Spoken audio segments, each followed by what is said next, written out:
metal music was like being driven into this like homoerotic fucking...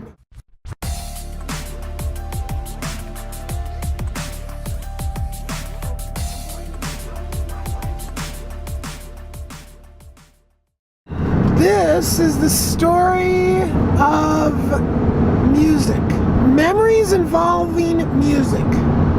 Earliest memory, I think, involving music is when Kiss was on this show called Kids Are People Too.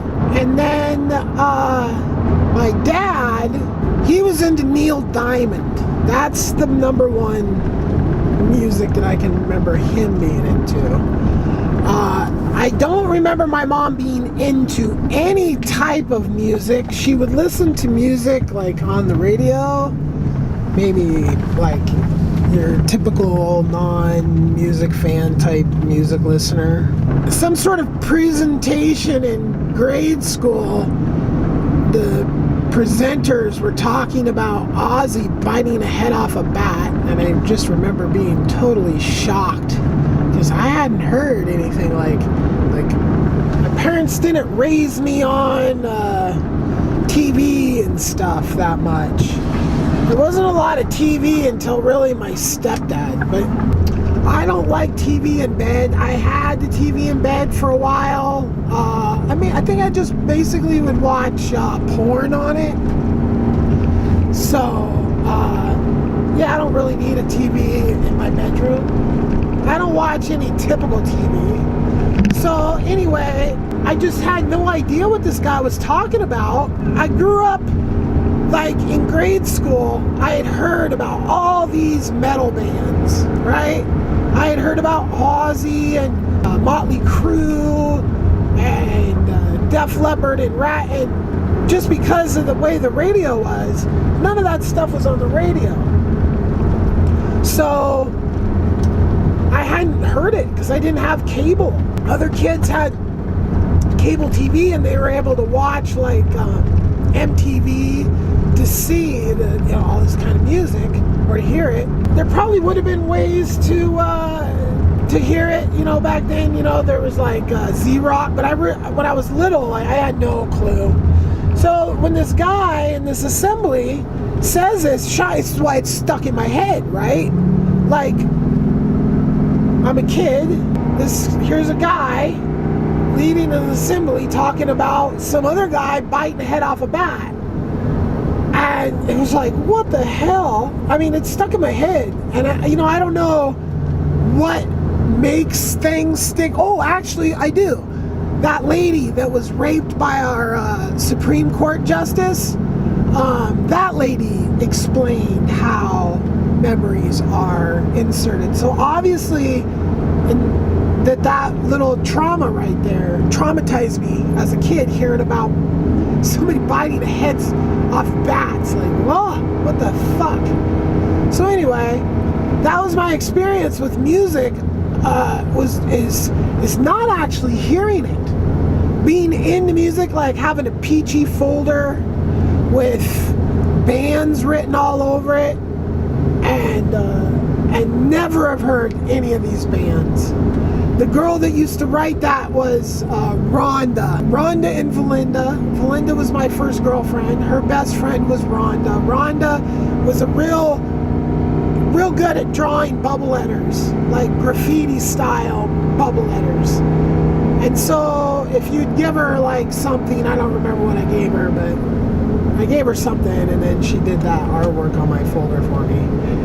And I think my mom stole it and threw it away, if I had to guess. Or my dad, maybe. I don't know. It just disappeared. Like my stiletto knife and other things. So my grandfather would play like this little ukulele thing and listen to Don Ho music. I don't really remember my grandma on my mother's side being too much into music. When I say my grandpa, there's really only one side of my family that had a grandpa, and that was my mom's side.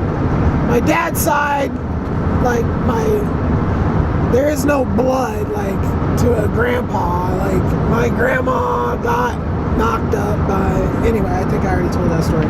So anyway, and then really no musical stuff.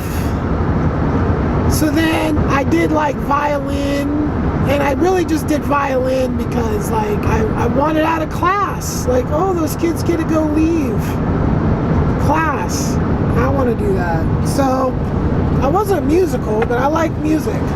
I remember I had a weird reaction to music one time, and this probably had to do with the empathic things. I was riding in the car with my mom, and this song was playing, and it was just making me just super uncomfortable. I just like, turn it off. Music is very powerful. Fast forward, my first albums, I cannot remember, but it's either a Best of Blondie or Billy Joel Glass Houses. So those were one of the two were the first. I had Michael Jackson's Thriller in a record form. I had Prince's Purple Rain in a record form. The Chipmunks. So I didn't have a lot of music. The first album I ever remember going to buy, and I actually didn't go to buy an album. I went to buy a Walkman, Sony Sports, the yellow Walkmans. It had like the radio, and it would play tapes. And I had that forever until I forgot it on the bumper of the landscape truck one day and drove off and never saw it again. But I had that from the time I was probably about 14, I think, because I bought it with money that I made at the video store. I went to buy this cassette, and I remember I lived in Selwood, and I went to the Fred Meyer's out in Oak Grove, and it was a pretty, I think I walked too for some reason. Like I didn't have enough money to catch the bus and buy it or something. I don't remember specifically, but when I was there, I was like, and the funny thing is it's like, oh, I need music for this. Oh, I'm gonna buy a cassette at the same time. And I ended up buying an Anthrax album that I think was called I Am the Man. Then as I proceeded to get really into a pretty wide variety of music, but the most music I bought was rap music, and that was because you could listen to rock music on the radio, right? And back then it was like, so I had a whole thing full, and the tapes, I remember the tape collection at one point that I had, and it was like maybe 40 or so tapes or something like that. And I had LL Cool J, I had the Fat Boys, Salt and Pepper, the Rolling Stones, Hot Rock 69 to 71, which the song specifically that I got that album for was Paint It Black. Some songs just make me really freaking like, oh. And that song, it's a pretty good song. Boy, out of all those, I'm just guessing 40. Let me think. It was the thing like about like this. You had 1, 2, 3, 4, 5, 6, 7 high by maybe, so like 20 maybe. Maybe I was double wrong. Maybe about a 20, because I had this little holder. It was Case Logic, and it was like a plastic thing inside of a case that zipped up. It was a majorly expensive thing, I remember, and I just loved it because I love organization, right? So out of those tapes, that's realistically the only ones that I can ever remember.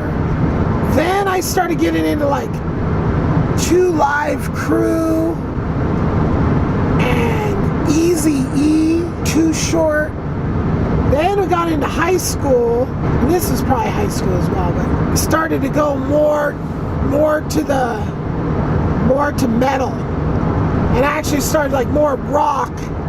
Like, so the funny thing is when I was in like grade school, I didn't know any music at all, and I hadn't even really heard much music. But at school, the kids had, and they'd talk about it. So at one point I had my little brother memorizing metal bands in their order of how best they were in the world. It was like Motley Crue and Def Leppard and Dio and Rat, you know, these types of bands, right? And then I was totally into rap music because it was like the new thing, right? It was like, holy cow. And then they got super raunchy. I had Run DMC. I had the Beastie Boys. I went back and bought Run DMC's first couple albums, but I got into them like on their big album that Aerosmith partnered up with them on, Walk This Way or something. It was kind of funny though, because it was like metal music was like being driven into this like homoerotic fucking thing where they were just all dressing and acting like fags. I mean, really, spending all that time on your hair and makeup, teasing up your hair and wearing fucking skin tight fucking spandex and shit. So anyway, and that shit's is happening to fucking hip hop right now. Look at 6ix9ine. That's a fucking other homoerotic fucking thing going on. Powers, some fucking dark deep state shit going on there, huh? That guy's got not a drop of black in him. Every other word is the N-word. Crazy. So I listened, and I would both watch Headbangers Ball and Yo MTV Raps. But then, I like hooked up with that Stoggs guy, and he was like super just metal and racist and against, rap and all that. So I started, moving away from rap for a while. But then when rap rock came out, I was like all over that. Biohazard and Propane. And, yeah, well, right when Pantera came out, like that was a huge band influence in my life. The Metallica Black Album, Guns N' Roses, Appetite for Destruction. I had that tape as well. That was a huge album that was just always there, has always been there. I mean, it was such a big, and then the Use Your Illusion albums came out. That was literally, we went to this place called Tower Records. It really doesn't exist anymore. You used to buy all your music there. CDs, tapes, records. We go to, literally stay up till midnight to the album release for Use Your Illusion. It was a major event. First concert I ever went to, Ozzy, got thrown out, was on acid, jumped Scott because he got into it with some people out in the lobby, and then these people fucking saw me with them, and then I saw them later. They started more shit with me. I dipped out of that shit, but then I went back to the fucking seat, and I was Scott had totally dipped out and left me squared off with these dudes that had a problem with him. And so I went back, I was like, what the fuck? And so I literally just jumped his ass in the fucking seat, high on acid, and got thrown out of fucking Ozzy. First ever concert. That was on the No More Tears album. I think I told stories about all the concerts the other day. So music has been real important to me. I've always liked the mixture, and that's an empathic thing. My mixed, listening to albums has never really been my thing. I always like to pick songs I liked. Very rarely do I like every song on a whole album. And with the advent of CDs, it just became, so much easier to frickin', skip past. If you didn't like a song on a tape, yeah, it was a bitch to get past it right to the next song. I think they did end up getting some technology into there where you could hit fast forward and it would only go to this tape. I think if I remember correct, they started getting that in there, but then CDs came out. But even after CDs came out, I would make mixed tapes with the CDs because CDs were freaking expensive. I mean, insanely expensive if I remember right. And you didn't want to take them anywhere because scratch them or anything like that. So you just sit at home and make mixtapes. And then, if you mess up a tape, big deal, you still got the CD. That was the big thing. Like, buying CDs is like, oh, I'm going to have this music forever. I mean, I've gone through just many incarnations. I was like, went from, I don't know what you consider Blondie and Billy Joel. Pop rock, maybe? Top 40 rock? I don't know. Anyway, but really, I mean, I never really got into hard music because I never actually heard it. I had all these albums written all over my peachy that I'd never heard of. I never heard Motley Crue. I had heard the name Motley Crue, but I had never heard their music. And honestly, it was like years had gone by before I ever even heard a Motley Crue song. So, I mean, I could say all I want that I was into heavy metal, but I never actually heard it. They didn't play it on the radio. As a matter of fact, I remember when they started playing AC/DC on Portland's, supposedly, so Portland had KGON, which I think is gone now. I literally grew up with KGON. My dad's cousin worked there, and he was able to call KGON and fucking have them. Now this is a cousin, not through blood, but so they share a last name though. And so, we'd be listening to KGON on my birthday, and they'd say "Happy Birthday" to me on the KGON. And then then another radio station comes on called 101,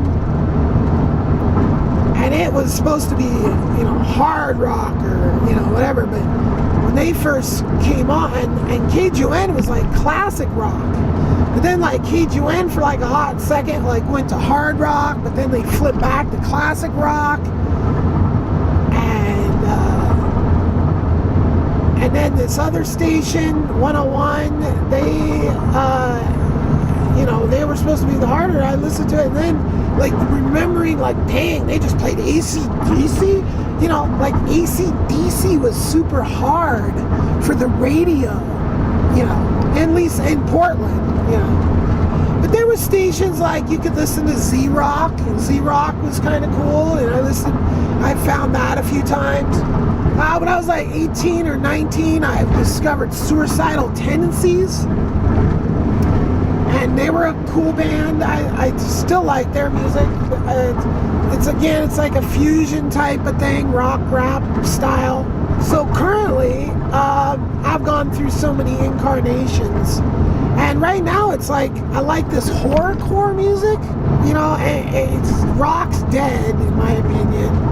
Just because you think about where music comes from, and a lot of the best music unfortunately comes from the most miserable people.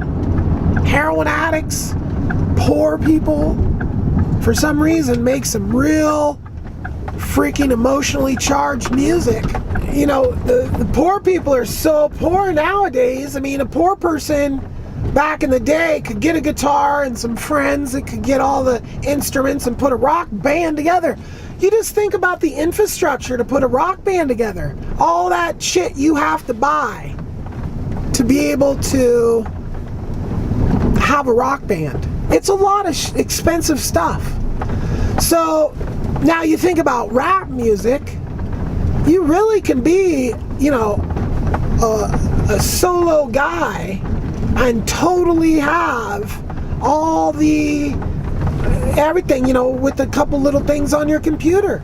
I even think you can get like a computer program that's an 808 now. You don't even need to buy nothing but a computer to make music. And I guess you don't even need that. You know, there's people that are hitting spoons together and such. But the point being is that it's the poor people don't even have access to a guitar, so how the fuck could they rock, you know? And some of these rappers, they rock, like Ghostmane and Suicide Boys and Pooya and Fat Nick, and there's a few others out there. I'm sure I'm missing several, but good music. Sure, it's got weird themes and all this shit, you know. I don't believe in devil worshiping and all that. I think it's funny that people believe in that kind of shit. So the music, I mean, it's just like watching a horror movie. You know, you watch a horror movie and it's like, do you believe that Jason's mask or Halloween or all whatever it is? I mean, you watch the horror movie, or maybe you don't. So if people watch horror movies versus listening to horror music, like that would be you know, people are, oh man, if you listen to the music, then you must be into that. No, I don't. It's a movie, it's music, it's art, it's entertainment. So just because I'm listening to music that talks, because like if you listen to the Suicide Boys, they're just talking about like, God, they fucking talk about drugs and I don't even know what the fuck they are. I have no clue. They're talking just, I don't do drugs like that. I'm a stoner. But I think their music is amusing. I mean, and also, it also paints a realistic picture of how ugly certain aspects of the world are. And a lot of the ugliness is brought to us by the drug war. Because the drug war has created this underworld. And this underworld, people can play by their own rules. I, in the underworld, operated like a straight up normal businessman. Other people weren't the same.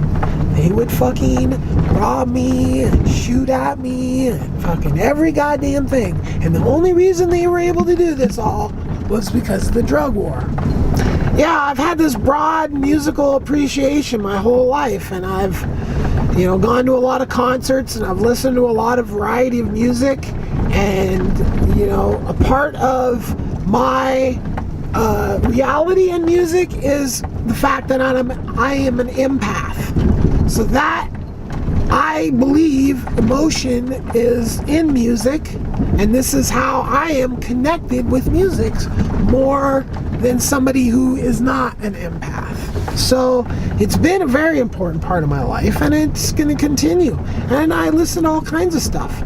Don't listen to country though.